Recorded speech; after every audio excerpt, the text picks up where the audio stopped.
We hit water. 34 cranks to be exact.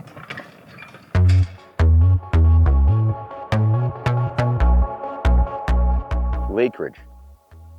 What the hell is a lakerage? I'm going to tell you. So I'm sitting on MacMillan team's newest lakerage. We're about 10 minutes east of the city. We're at 15 acres right now, but we're in the process of getting resubmitted top of bank. This lakerage is going to turn into 27 acres. You know what's cool about this one as well? The setting, yeah, you're going to like it. Spruce trees, it's got the driveway, it's got the campfire. The neighbors, ducks, geese, moose, deer, and then it spills out into some federal land, Cooking Lake area. So your lakerage spills out into recreational adventures.